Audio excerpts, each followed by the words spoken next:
Moneyball, We got to think differently. that same idea is every couple of years, I had to reinvent myself. We'll change the game. Since you come up with a good idea, your team is the best at it. So rapid change, Moneyball, rapid change now. Your partnership with Databricks is incredible. We both innovate, and I wanted to hear your thoughts on how is Celebal innovating. Hi everyone, we've got Ari Kaplan with us today at the Celebal Tech Studios. Hi Ari, how are you doing? Doing great. It is super exciting to be here. You know, it's my first time in Jaipur, second time in India. Okay. And we've already spent a couple days here and I love it. And have you been around the places here in Jaipur? How have that been? Yes, seeing some of the palaces, some of the life, cows on the street. Yeah, sure. The love and the passion is how I would explain Jaipur to people who've never been here. Of course. And did we upgrade you from a lake house to a lake palace? Very good, yes. And there is a beautiful lake palace here. Okay. Very rare around the world. Palace on a lake. Absolutely. Just like Lakehouse. Absolutely. Let's start with your background, Ari. Right now, I'm the global head of evangelism at Databricks. And really fun experience where I travel all over the world, all different regions, meeting people, hearing everything they're doing in data and AI. But how did I get there? You know, I started out as a young kid, sold my first software program, but then I ended up somehow going to Caltech, which is the California Institute of Technology. We're talking about Big Bang Theory and how that experience is very realistic. I'll say Come on, you can't be that better than MIT or the Princeton, but I'll go with it. I love Sheldon all my life. So, okay. And then I did get at MIT, great school, but I turned them down since Caltech, in my opinion, had better opportunities for research at the undergraduate level. So I did some consulting at Jet Propulsion Labs.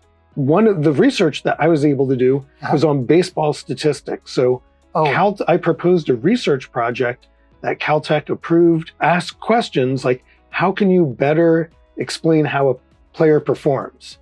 The net of it is, this was like many, many decades ago. The movie Moneyball came out partly based on these experiences. But now every industry learns from that Moneyball example, how data and human behavior can make action. So back at Caltech, I did this research, was able to explain how statistics, if done properly, can explain, not take the luck and the skill and pull the luck out. So it's like causal. We'll get to that in a little bit. What information is causal? What is just kind of randomly correlated? And that made sense. So the Dodgers hired me to be one of the first 5 people that are known to do analytics at any sports. Now the industry is tens of thousands. So I've had most of my career was working in the front offices of professional sports teams, created the Dodgers, the Chicago Cubs, the Baltimore Orioles, the Houston Astros analytics department, became a professional scout, worked with the athletes, trying to get analytics to help them prepare for teams, do better for their opponents. And this is like what, 20 years back? Yeah, all the way through 2018 was the last time I worked in front offices of baseball. And then McLaren and Formula One had heard about what I'd done. I ended up consulting with the McLaren team using more modern AI and data to help the drivers and to help the race strategy team apply real-time analytics to help their cars go faster and their drivers do better. And then brought me to Databricks. Liaison, my contact at Oracle, is now the chief marketing officer at Databricks, Rick Schultz. So he was one of my partners at Oracle when I was the president. And we've known each other for many, many decades through his time at Alteryx and then with Databricks, and our relationship was one of the main reasons I ended up at Databricks 3.5 years ago now. That means you've seen it from Oracle to Data Robot and to finally Databricks. So you could actually say you've seen it all, right? In the data and AI world. Perfect. So you did touch upon Moneyball. right? So from Moneyball to Databricks, Yeah. how did that happen? Yeah, it's Moneyball, super exciting. I'd always have a place in my heart for working in sports analytics. But just like today, just like with Databricks and Celebal, is things are constantly changing really rapidly. At lunch yesterday, talking about Anthropic, didn't sell anything 2 years back, ago. yeah. Only 3.5, 4 years existed, and now they're one of the largest 30 private billion. companies. ARR, 30 billion. Yeah, 30, it's incredible. Yeah. And, so that just is one example of rapid change, and our companies as well. So with Moneyball, that same idea is every couple of years, I had to reinvent myself. I had to come up with new ideas. Since you come up with a good idea, your team is the best at it.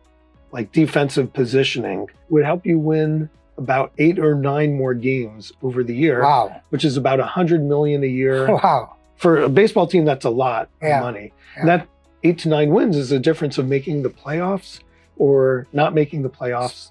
If I have to put my bet, I should reach out to you first, right? Yeah. You're the guy. I get it. I'll try. Sure. So rapid change, Yeah. Moneyball, rapid change now. Your partnership with Databricks is incredible, but part of that is how we both innovate. And I wanted to hear your thoughts on how is Celebal innovating? Well, see, we've been 9 years and 5 months old company. And ever since we got into existence, we've been a partner of Databricks. Probably one of the earliest partners in the history, and for sure the first partner in the Asia Pac ecosystem. About 3,000 odd folks all across. Well, we believe Databricks as a platform is just not a more qualitative data warehouse. It's just not that. It's beyond that statement. I would say is the ability to touch from one extreme to the last extreme of the spectrum of organization. So for example, whether my data travels at 1 million tags a second from my OT, operation technologies data, to the data that comes in, let's say, once in a day, let's say my trading information, my traders feed that comes in, let's say, once or 2-3 times in a day. How do you combine all of that so that it could be consumed for analytics, AI, whatever you want to do with it? Combine it with data coming from your ERP systems, which is tough to capture. And of course, to add context to it, so you need a platform like a BDC, and then to give it a flavor of the other applications data coming in from your apps, external apps, third-party applications, internal apps, all of that put together.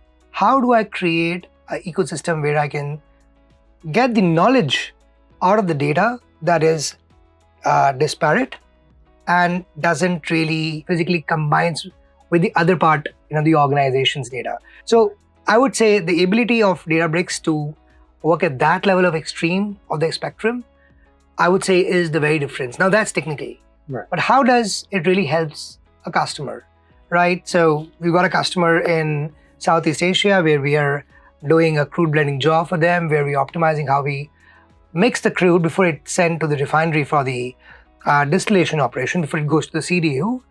And it looks like a very straightforward operations, but it requires data to come in from different data sets, maybe not captured in one place, maybe an Excel file upload, maybe an OT information coming in from a tag, or a SCADA data, or coming in from OSIPI, you name whatever things you've seen on a refinery, right?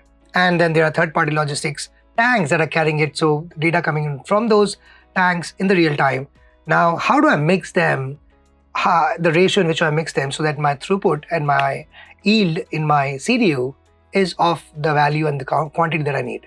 But you have to understand that this problem exists not from a week back, but it was always there. That means for last decades, it's been there, but never solved. Why?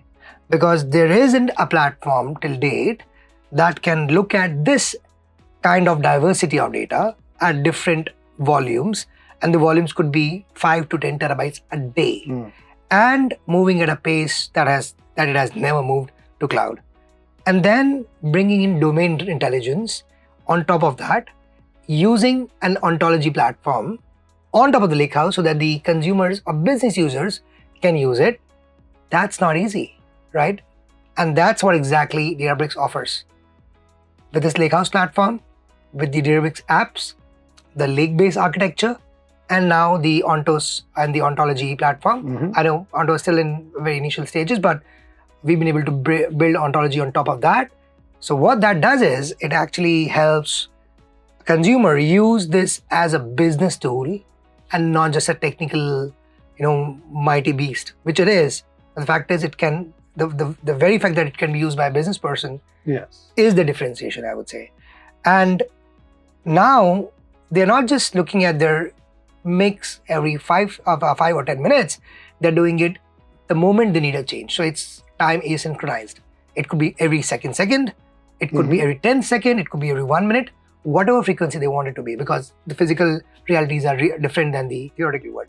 So I think it's kind of an innovation that we are doing for this organization, saving about $0.6 per barrel, or 0.64 to be precise, which in a 170 million barrel economy is 115 million added to the bottom line. That is huge. Databricks as a platform gives you full engineering control. I think that's a big difference. Will AI ever become so good that people, are irrelevant? How do you bring humans in the loop? And chess is the example I always bring, since the best chess engine can always beat the best chess player.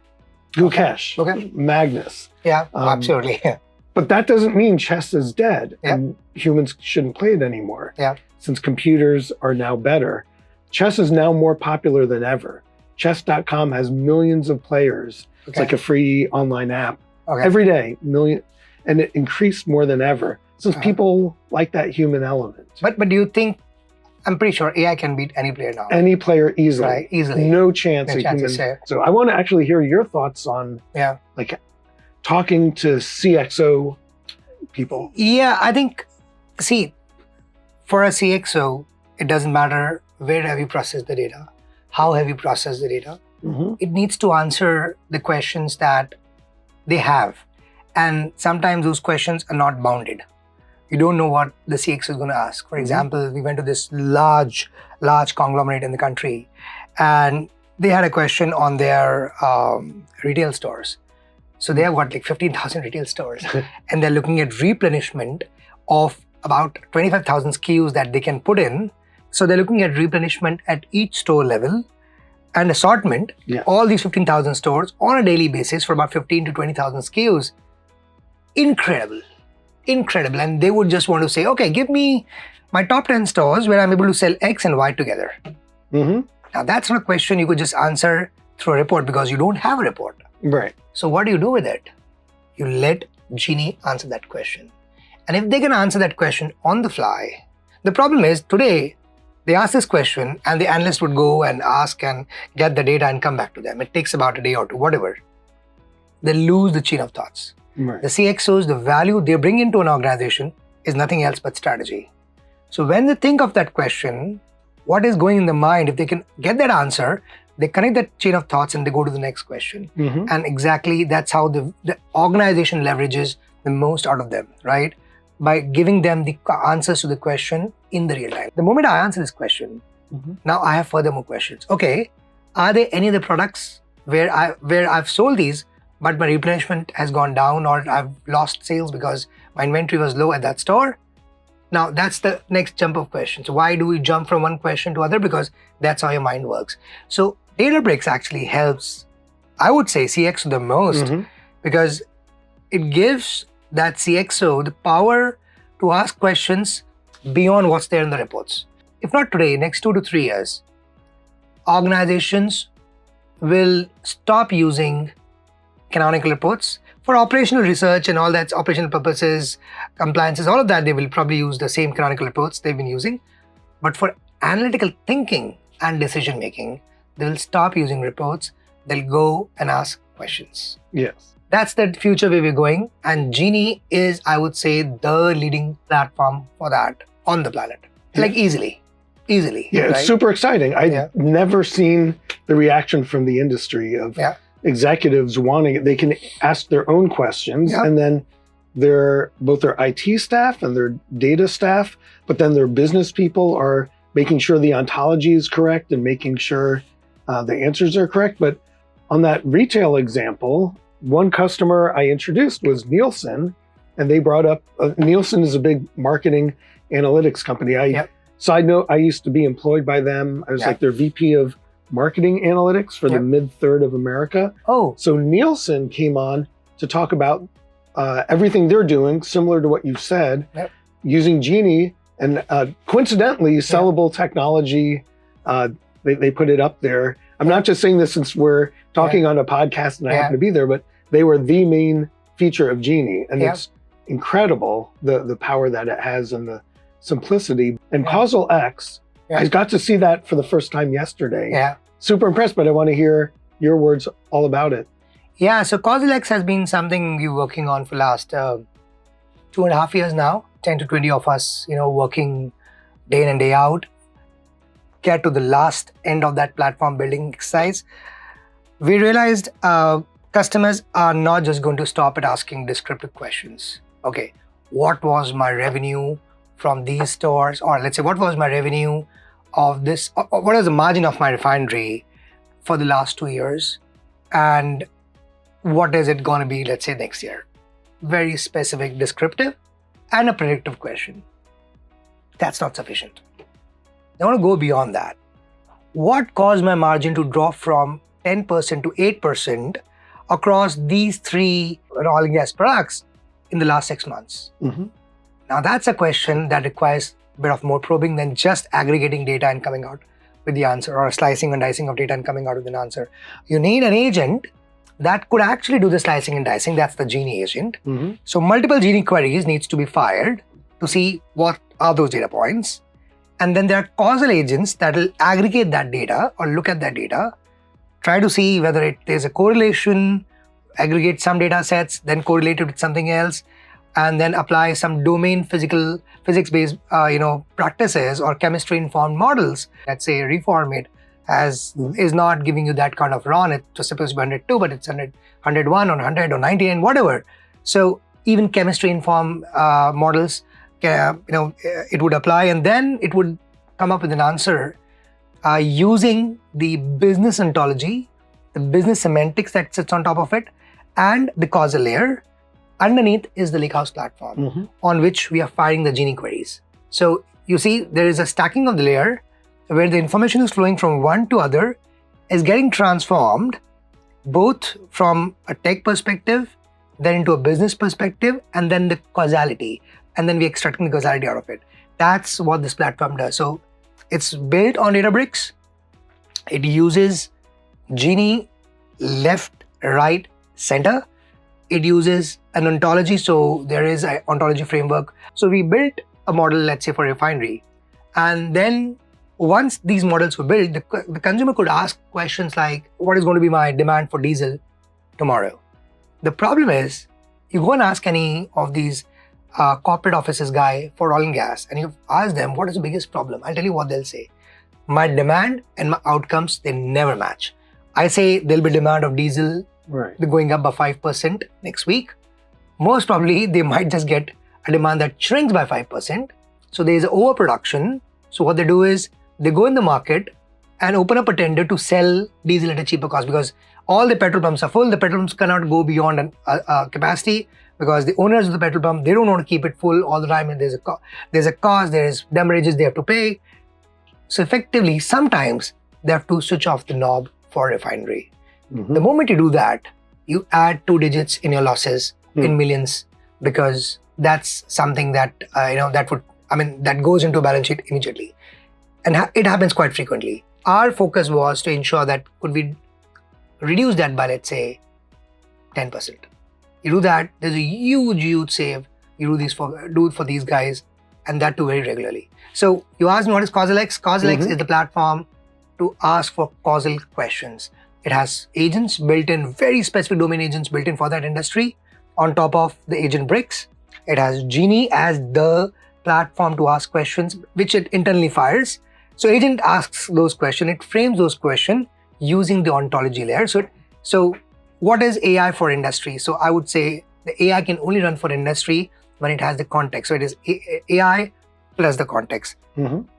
Causal X is the plus. Amazing. And when I go around, I like to ask people, like, what do you like about Databricks, or what do you like about Lakehouse and Lake Basin apps? Yeah. And one of the most common things is it's just simple. It just works. Yeah. So I just want to emphasize, we've been explaining a lot of these use cases, and the ability to implement this is so much faster than ever before. What used to take, like even with a migration, a year and a half could take weeks, months, something like that. To implement the ontology is not a major effort. It is not a major effort. It has become simpler, but you need to have the domain experience. Yes. So you need that domain expertise. And you just said innovation, right? And the speed of innovation. So of course, ontology, Lakehouse, Lakebase, they all are outcomes of the innovations running in the Databricks labs and now being proven to be so powerful and successful. In fact, for one of the customers I said, right, the performance has not just gone up, it has gone up by 10x. Not just in the compute, but also in the value, right? So it's an overall outcome for the consumer. There's one more application, or I would say a tool, that Databricks has launched, the LakeWatch. Yes, right? Oh my God, I love that. Yeah. So tell me more about that. What do you think of that product? Yeah, so LakeWatch is like in the security domain, which these days is under the whole industry is under fundamental change. Yeah. You have AI, like swarms of AI agents out there trying to infiltrate businesses. So your traditional cybersecurity methods don't work. It may work against human infiltration, but so you need AI agents to protect yourself against external AI agents. That's what LakeWatch does. It's like an agentic-based SIM paradigm. But that existed even before, right? There are platforms that are doing it. So what do you think LakeWatch will do differently? Yeah, well, in addition to like having Databricks as the foundation, so you could scale, but it's really finding meta patterns across different sources of data. Yeah. So if you have like one solution in the past, it's only looking at the subset of data in that solution. And attacks are more sophisticated now. That's one thing. The other is, just like with Genie, you can ask questions.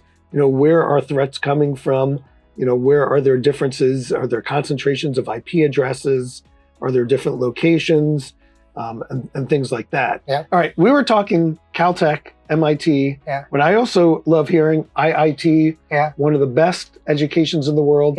Indian education beyond that, incredible. And you just had this incredible hackathon, Spark Wars, I love that name.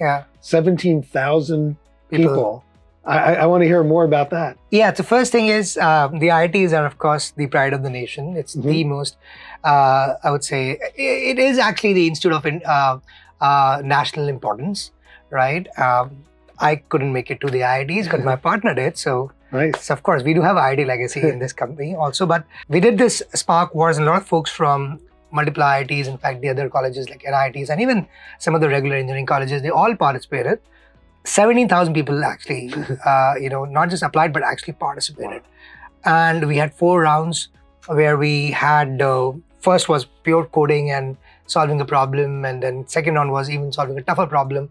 Third was coming up with a case study and Databricks best practices. And the last one was an interview actually. So we did interview those folks. We gave them tougher problems, right? Give me a new production plan or a drop schedule optimization for a car manufacturer where assets can go up and down and find the RCA and see if the asset's going to go down, then put off the entire production line, change the drop schedule, and give me an optimization schedule. Do it for me now. Imagine that problem to be solved on a data platform, right? Amazing. So we did that. People actually built, because they couldn't run a LP problem, they ran genetic algorithms on Apache Spark, because that was one of the easiest way, or let's say one of the most logically possible ways of running a LP problem, right? And we were so thrilled by the outcome that no matter how wacky the problem was, the reasoning to solve it was the very purpose of this hackathon, and we found that. We got some great stars. These are Spark Wars, so we call them the Spark Warriors, and they're stars, and so on and so forth. We believe next year when we do it, we've been doing it for the last 3 years actually. Every time we beat our past numbers by more than 50%. Next year, we are targeting to go up to 50,000. And that's going to be huge if that happens, because it will not just show that what Celebal is doing in this country, it's the community of Databricks and Apache Spark in this country, and I believe it 50,000 next year. So really excited about it, and yes, I think we've been able to attract the best of the minds in this country, and also push them towards Apache Spark in case they were kind of not on that platform. They use this platform to solve some of the problems. So it only gives me more confidence that where we're investing, which is Databricks and Apache Spark, I would say, is the right direction for us. It's incredible, 17,000 people, recruiting top 20 and so on. But for a career, I know the world's changing. People are always worried like where their jobs are, but one of the great opportunities is like Databricks. And wherever you are, if you're a student, otherwise, we have like Databricks Free Edition where you could try and all the functionality of Databricks. Absolutely. And that's how there is no dearth of opportunities and platforms. And what Databricks offers out of the box as a community platform, you can do everything. So if you're building your career the very advice for any student or someone who's a fresher is looking for an opportunity in this field, Spark, I would say Databricks. If you're good at it, there'll be people who will ask for a time for the interview. There is a value for a good Databricks engineer. Yes, with AI, the expectation is that they'll be able to do more, but they can't replace a Databricks engineer at least right now because it requires a lot of coding. There is a Genie code agent, but a Genie code agent is a good helper. It really helps build all those pipelines, but there are a lot of things that you have to do that precision engineering on, and that is where a good Databricks engineer is needed. Yes. So become one of those, and I think you'll have a great career. Yeah, absolutely. It's a great path these days. And speaking of path, we were talking about Spark as the foundation. So, and thank you for your contributions. Like one reason Spark is so popular is, open source. It's a big foundation. Our companies were like, of course, it's built on communities. We were a Spark company. That's all pretty much we were. But building on top of it, you have to keep innovating. So I want to hear your thoughts. Like, where is Celebal innovating? Innovation and expansion. So innovation, of course, is at the epicenter of everything we are not doing right. We are doing today because it's not just using a platform; it's solving the business problem, right? And how can we solve that problem in the right time and money is the question that we always have to solve, right? So what we've done is, in terms of innovation, we've gone really deep with certain industries. Specifically, I would say energy, which has oil and gas, power utility, we have renewable, sustainability, and mining. These are 5 sub-industries within energy. Then we have manufacturing, and then retail CPG. 3 major industries. Then we have a good flair of healthcare also. And we work from the CIO to the CTO to the CFO. So we kind of cover all the 3 major CXOs in all of these domains, and we talk business language. So this is how we kind of cover our overall offering or wrap up our overall offering. But what lies in the middle of those offering is the core Databricks engine on which we build these solutions. So from Causal X, which we discussed in causality, we built Opti Agent, which is an optimizer. We've just filed a patent for it. It's an optimizer using agentic AI. So the agent is actually creating the LP equations and solving it. And then we have Agent Garage, which is a federation of agents from all across the planet, from the system of records agents to AI agents to exploration agents to vision agents to speech agents, bring all of them together and then federating it as one economy and running generative orchestration. So you could ask a query which would do this plumbing of all these agents together and run them in a workflow. You could use that through a generative workflow, or you could even create your own workflow through a drag and drop mechanism. It's going crazy because that is one platform where we see all kind of agents doing what they're good at and not really forcing one platform to do which it is not good at. So that platform is one of our, I would say, key offering to a large scale enterprise, specifically the Fortune 100 and the Fortune 200. And then we have this specific suite of innovations for the system of records. One of them is the agentic ERP. We believe the ERPs will, of course, be the way they are today, but there'll be a facade of agents on top of it, which will let a user interact with that ERP in a much more easier conversational paradigm, which will make the overall usage of ERP much more easier. So I was talking to a CIO in one of the oil and gas companies, and they said, you can do everything what you want, but please improve my quality of data. And not because the system is not capturing it, but people are not entering that much of data. I mean, there's misalignment in what they feed in. And that's because it's not easy to use those platforms. So agentic ERP is one of the offerings which we're building on top of SAP, leveraging Joule in BDC and leveraging the SAP data products and Databricks all together, right? So the Lakehouse, BDC, Joule, BTP, all put together. That's what we're doing for multiple customers across Europe, US, and we've seen absolute conspicuous benefits for those customers. Amazing. One thing that is impressing me with this innovation is we're here in Jaipur. Yeah. Again, so happy to be here for the first time. Headquarters, walking through the offices, there are thousands of employees all working on innovation, and they're doing the innovation since you are adding tremendous value to customers. Yeah. And as the world changes and listening to the customers' requests and having your own independent ideas, that's where the innovation is. So I just want to say, super exciting. To be honest, we've been able to scale using these 2 or 3 platforms, not just in this city, but we've grown into 6 more cities within India. So we're in Noida, we're in Pune, we're in Gurgaon, we're in Hyderabad, Bangalore, and Ahmedabad. And across the globe, we are in 19 countries, right? Mm-hmm. So everywhere we go and work with the Databricks seller there and work for a large customer. And of course, it takes time, but then I think all our investments in those countries have really worked well for us.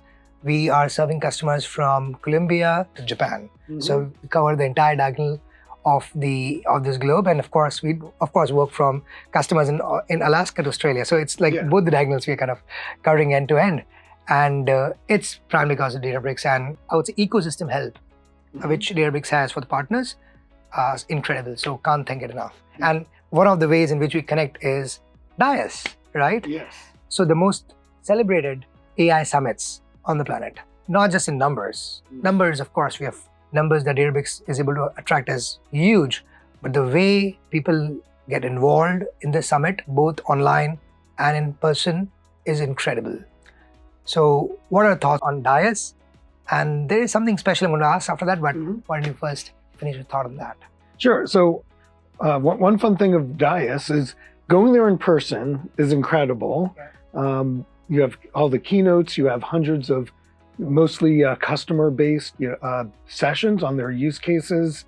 There's like days before, like developer relations, sub-conferences on executives, and the networking, it's that community. Yeah. But for all the people in the world that can't physically make it to San Francisco in mid-June, we have our live, or we call it Summit Live. Yeah. And I have the fun but scary opportunity to be the co-host of the live stream. Yeah. So tens of thousands of people from over 140 countries last year, we're probably going to be 50% larger this year, are going to be watching it. So you'll hear me having a couple dozen guests on over the 2 days. But then what's also fun is there are different watch parties all over the world. That's exactly what I want to talk about. What's that? Yeah, they everything from renting a theater in Paris to people in Singapore, watching from a movie theater in Madrid.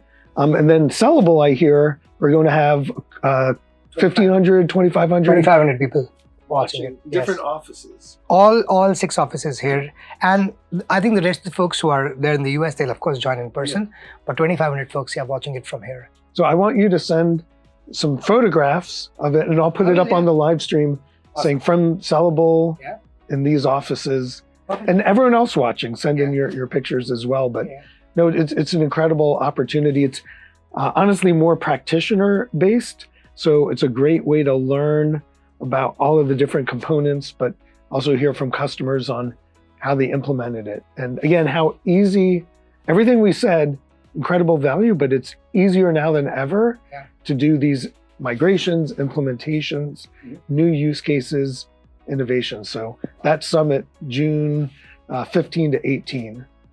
Someone who's been emulated in a movie as a character and now running the Databricks Evangelism. I congratulate you on a wonderful journey. Co-founding a company from nothing into one of the biggest partners in the world doing amazing implementations, helping so many customers all over the world. Congratulations, and it's an honor to be here. I'm very appreciative of the offer to have me come out here, and I've loved and learned. Yeah, we look forward to seeing you again here in Jaipur.